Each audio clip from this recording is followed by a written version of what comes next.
My name is Patrick Allmond, and I run Stop Doing Nothing. Let's talk a little bit about business. For those of you, for my entrepreneur friends, I want to know what kind of challenges you're having and what people on my friends list can do to support you. It's no secret I run a marketing automation and a lead generation and a website building business.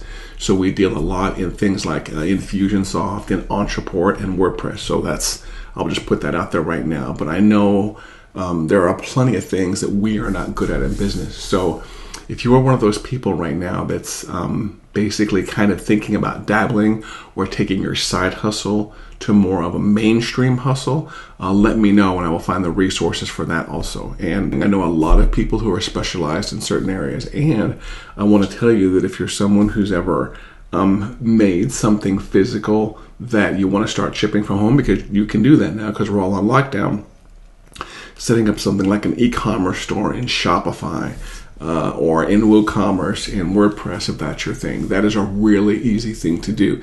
So if you're the person, again, who's always had like an idea for a side hustle, and if all the stuff that like I do or my fellow techie nerds do, if that's kind of always been the thing that's going to get in your way, let me tell you that tech these days is so easy.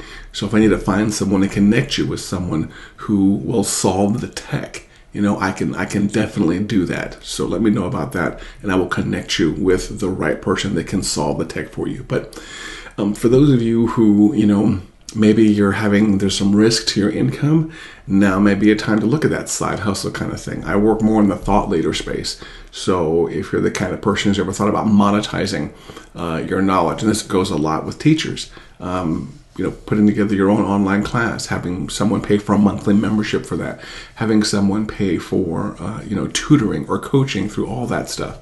If that's something, that's interests you, now is the time to do that. And I will refer you some resources that can help you with that. Let's see what Chloe says here. I honestly don't really know what to do. It feels terrible trying to sell websites when people are struggling so much. I completely understand that feeling. I was thinking of low-price scalable offers like courses or Patreon. I'm super interested in any advice you have. Good question. Let's talk about that. Here we go. Look, I just learned a new button right there. Hopefully that showed up for everybody. You know what? And let's adjust the camera down a little bit. So this is our question from my good friend Chloe. I honestly don't really know what to do. So Chloe, if I'm not mistaken, you do web design, and it's primarily in Wix or in Squarespace. Is that correct? It feels terrible trying to sell websites when people are struggling so much. Perfectly legitimate feeling. I was thinking low price scalable offers like courses or Patreon. Okay. First of all, let's go through this one by one. I honestly don't know what to do. The feeling of kind of loss in direction, or not quite sure what to do with the business, because Chloe, you have to put food on the table and you have to pay the bills and you have to keep the lights on at the same time. There are people who are struggling to put food on the table and keep the lights on, and you don't know what to do when it comes to selling to them or not. I mean, if you need, I'm going to go in dollars. I'm not quite sure what currency you're in, Chloe, but if you need, $10 and you're asking somebody else for $50, so you can use $10 to feed yourself and keep the lights on and keep the water flowing and things like that, but that person may need it also. That is kind of an odd reconciliation there, if you will, is basically kind of taking people's money they would need to survive so you can survive. It's a constant battle that all of us have. However, I would also remind you that you kind of have a responsibility, Chloe. Not only a responsibility to yourself, but a responsibility from your talents, from using your talents to help other people escalate. Squarespace website design and coaching. The coaching is not what I do, but it's often the role I end up playing. I use US dollars. Okay, cool. So you kind of have a responsibility with, the way I see it, is with the knowledge you have and the wisdom you've gained over the years to help other people escalate themselves. So your market is not the person who's teetering on the edge, who's holding on to and gripping every dollar. That is not your target market. That person needs to save their money and needs to come nowhere near a web designer. Your target market is someone who maybe has a little bit of surplus.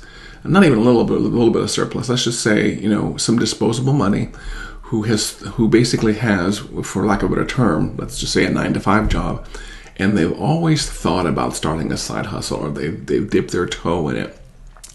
And this is the time to push them over the edge to basically help them become more independent. So it's almost like, Chloe, you have to remember who your target market is and talk to them specifically. So your target market is not that low-end person. Your target market is maybe a step or two up from there. It's kind of close to my target market, if you will.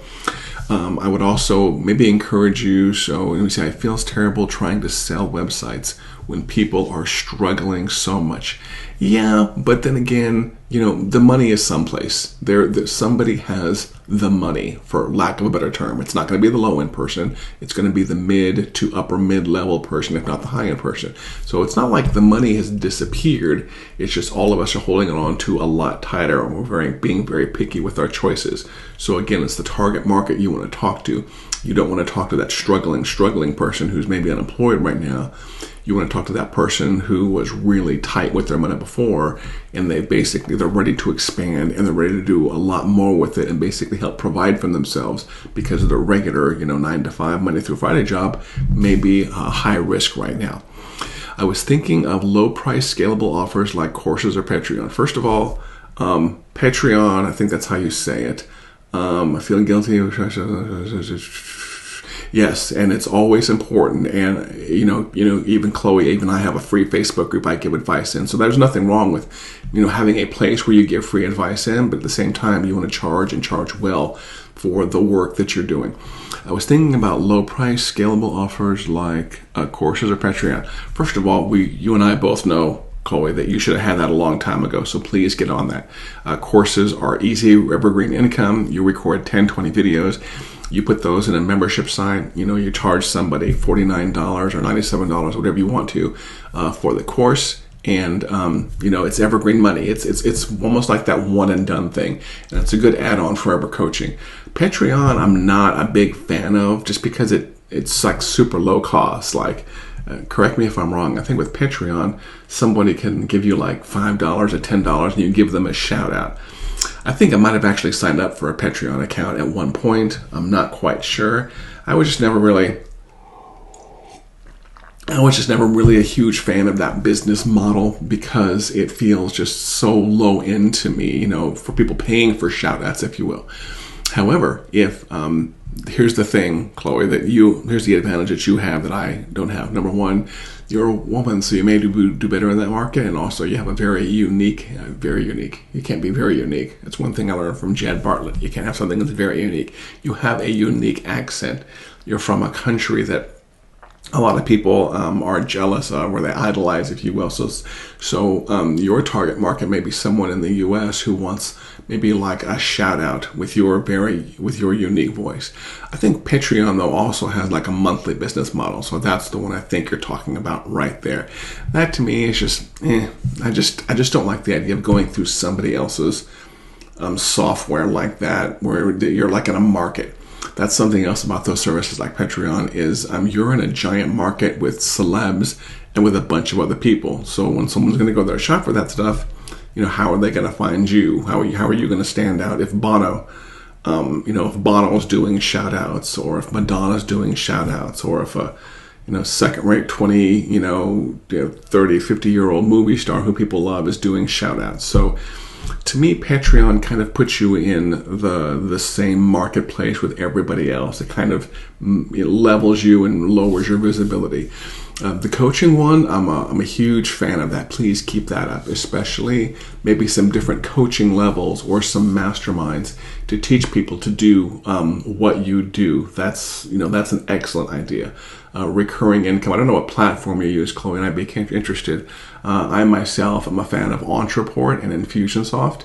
Right now, I seem to be pushing a lot more people towards Entreport for my coaching business models, and for my recurring income business models, and for my membership sites, even for hosting full businesses. And I'm not going to sit here and plug that platform too much, but I have basically found that all-in-one platform that if you are a teacher, or you're someone who wants to get into coaching or building a recurring income business, and you want a platform that's like one and done, Entreport is what I'm really pushing these days. I'm using it with people that are just getting started.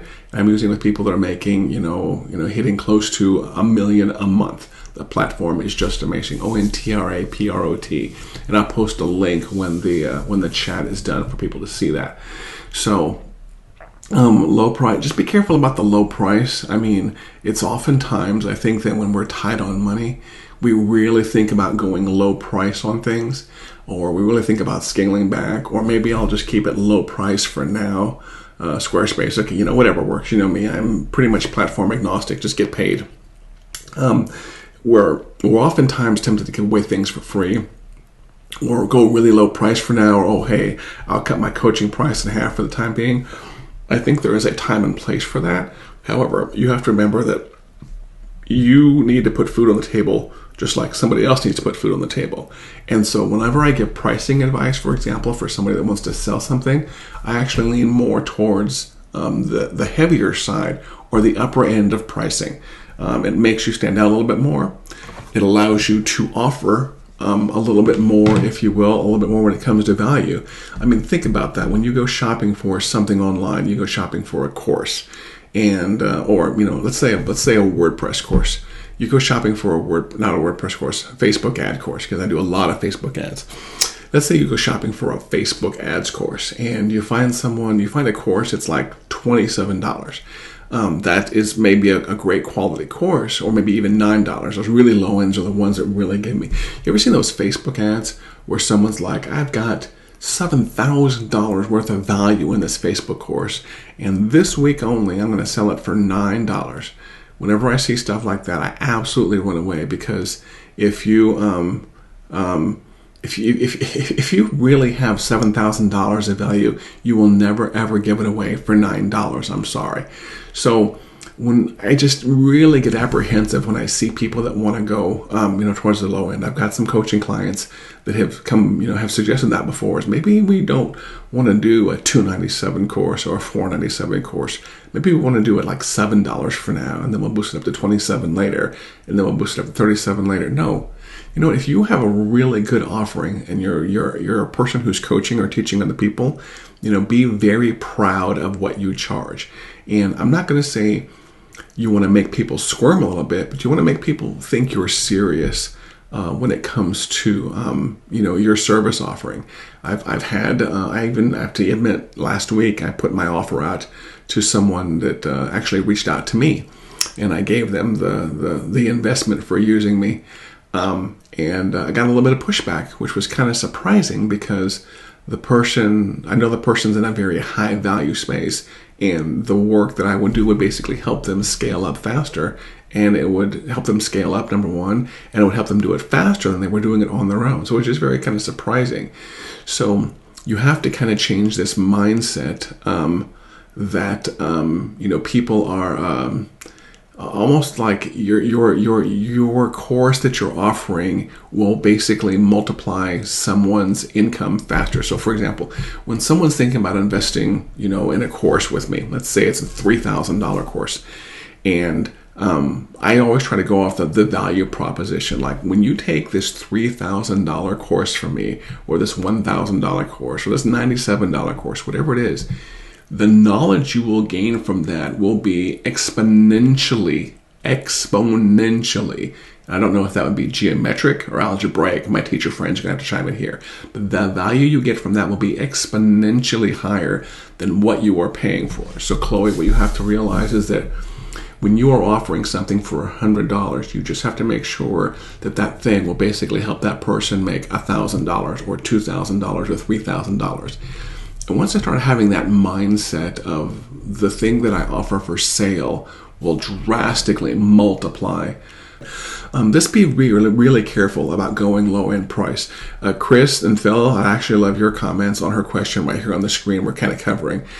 She's struggling. She's my friend Chloe from Scotland, and she's struggling what to do when it comes to basically asking people for money. When we're all kind of hitting hard times here, and I know Chris is very proud of her value offering, because she's really good at what she does, working with federal employees. And Phil, the same way. These are three people that I know have basically kind of solved that entrepreneurial puzzle. It is always a little bit of a struggle, but they've become very comfortable with their pricing.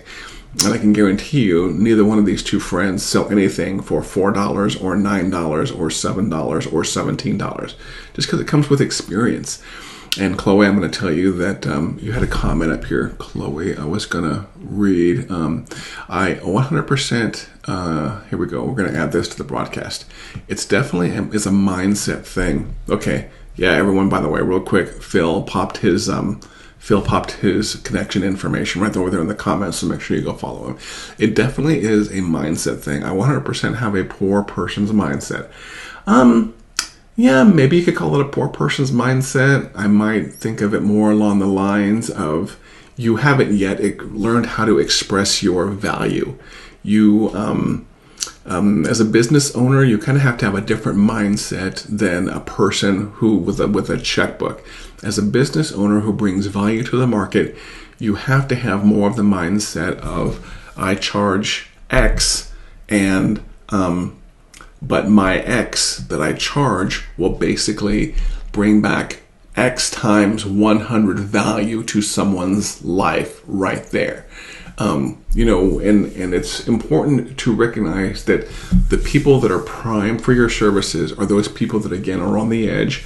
They can see the value and they are ready to take action. That's probably the other advice I can give you, is make sure that in the process of hiring coaching clients, and this doesn't just go for Chloe, this goes for everybody, you deal with people, you qualify people out who are ready to take action. I know Chris, who's in the chat over here, she's really good at this. She has a good intake form and she's got some good questions on there. And, there may be plenty of people that have an open pocketbook and have the money to work with her, but I know she'll shut them down if she detects any kind of attitude issues, or she detects any kind of attitude issues, or just any kind of lack of willing to take action issues. Let's pop her comment up on the screen here. Chris says, we have a responsibility to get our value out to the world to help everyone recover. Great words there. As entrepreneurs, we need to take that responsibility seriously. Cool. Chris is basically saying what Jay Abraham says in a video that every time I give a presentation of any type, I really pimp out this video. Jay Abraham has a video on YouTube called the something of preeminence. I can't even think what the name of it is. The power of preeminence or something like that. And that's a video I share constantly. It's a video I think is like 31 minutes and 20 seconds. I think that's what it is, because when I share that slide, it has the time down there. And I watch that video probably at least once a month.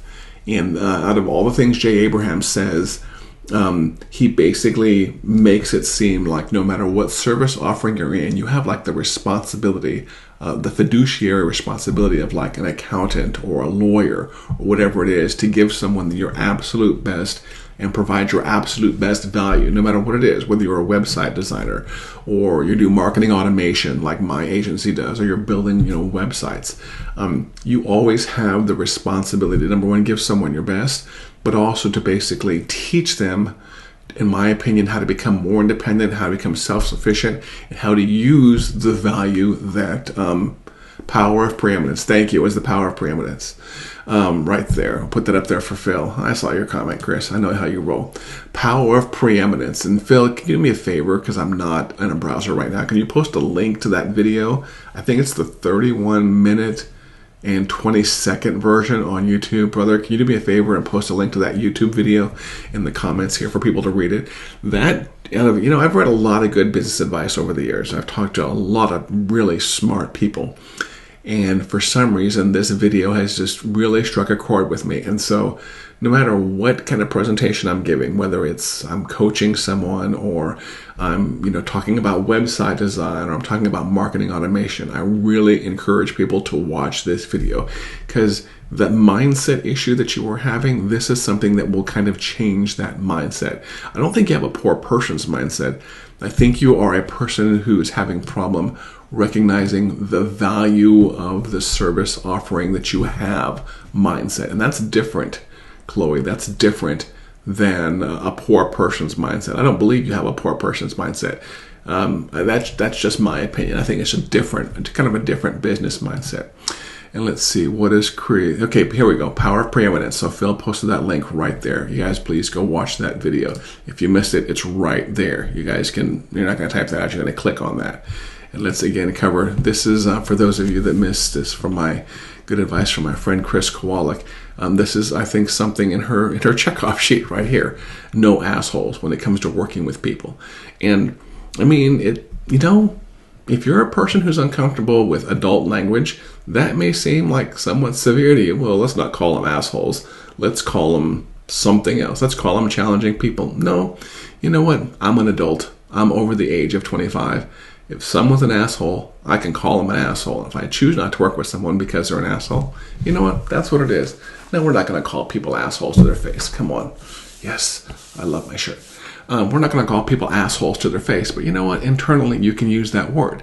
And what kind of qualifies people for an asshole, or what kind of, no, we're all qualified to have one. But you know what the mindset is of people that can be assholes. In your area, Chloe, I would say the kind of advice I would give to you, and I'd love Chris's and Phil's advice to chime in here also, I would say come up with a list of criteria that basically are danger or warning signs that you find out from every single person on an intake call to figure out whether or not they are going to be a good person to work with. They could be things like you could get, pick general overall attitude. Does somebody show up on time for appointments? Can you give somebody some things to do before your coaching call? And if they do them, they're going to be taking action on what you say. That's good to determine early on before you ever deal with the money side. Obviously, do they have the budget to work with you? But I would just come up with a checklist of items in your business. I mean, not in your head, actually physically write down a checklist of items, and on your initial call with people, figure out these 5 things or these 7 things. Has to be a prime number, of course. But figure out these things that would disqualify someone and make someone a bad fit for you. And, you can contact any one of these people in the chat here, and they will have gone through that also. Oh, good point, Phil. Thank you. Let's pop this up on the screen right here. If they can't explain clearly why now is time to do this, seldom do they take action on what I teach. So what Phil is saying here is that they have to have a reason now. They may have, let's say, I'm going to use Phil as an example here. He won't mind this at all. They may have talked to Phil over the years. They may have known for 2 years that Phil does LinkedIn. And they may have been in casual conversations over drinks or whatever. And all of a sudden one day they call Phil out of the blue and they're like, now, what does it cost Phil now? I want to do it now. They don't care about what it costs. And Phil may say, slow your roll, brother. Why now? Why now versus yesterday? Why now versus last week? Why now versus last month? And I think what Phil is saying is if they can't answer that question quantifiably, if they can't answer that question with a very good reason, and if they can't answer that question with some kind of motivation or way to indicate that they are willing to take the steps now, then they may not be a good fit. That's a very good reply there, Phil. So if they can't explain clearly why now is the time to do this, seldom do they take action on what I teach. You guys, I am big on the word action. Where am I? Stop doing nothing. I'm big on the word action. So that one definitely has a big deal for me. For those of you that have been watching from the beginning, thank you very much. And for those of you that kind of tuned in towards the end, thank you for watching. And for those of you who think that you have a good friend that might need some business advice, please tag them in the comments so they watch the whole video. And share this possibly on your timeline if you have people who are always looking for really smart business people. Not that I'm the smart business person. I'm just kind of reiterating the words of Chris and Phil and Chloe and all of you here. And we will sign off with this comment right here. to my friend Chloe. All my love to you all. Have the most wonderful day. And Phil's got StreamYard right there. He likes also. Yeah, there's so many good streaming options these days. Just like there's so many good website options. Just like there's so many good coaching software options. You know what? I may talk about this on another video, but the tech these days, the tech is not the barrier. You don't have to be a super geek or a super nerd like Phil or like me to do this stuff. It's fire up this software, point this camera, and get to talking. That is how you do the live streaming right there. You guys have a great day. Thank you for watching as always, and let's go get some shit done.